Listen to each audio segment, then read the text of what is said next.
अज जे किश भी अस अपने अखियां बखियां दिखने आ, पैहले इंदे चा किश भी नहीं हा।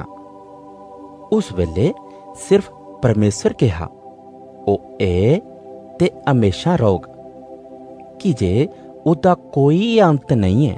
भी परमेसरे अपने शब्द दे कन्ने सुरग ते धरती बनाई, ते अज जे किश भी उदे च है, सब किश परमेसरे ने के बनाया। ए धरती, ए अंबर, सूरज, चन्न, तारे, समुंदर, नदियां, नाले ते हर किस्मां दे पक्खरू ते जानवर परमेसरे के बनाए। इस दे मगरा परमेसरे एक खास चीज बनाई। परमेसरे ने सोचया, आऊं एक मानू बना जिदा सुभाऽ ते गुण मेरे आंगर होन, ते उन्हें की अपनी मन मर्जी करने दा अख्तियार भी दिता।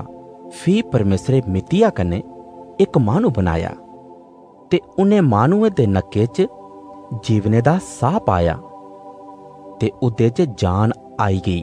फ्ही परमेसरे महसूस किता कि मानुए दा इकले रौना ठीक नहीं।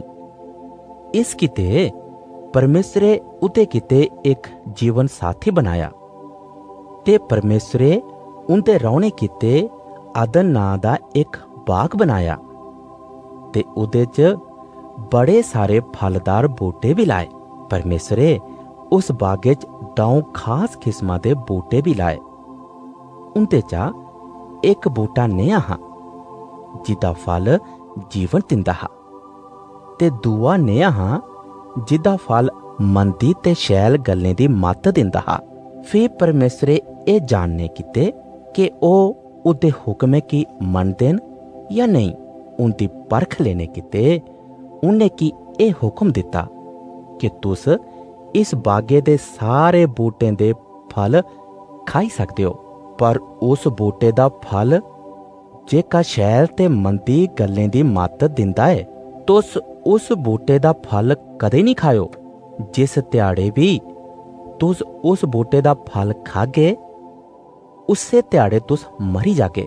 फ्ही परमेसरे उन्हें उस बागे च रखिया ते उन्हें की आशीर्वाद दिता।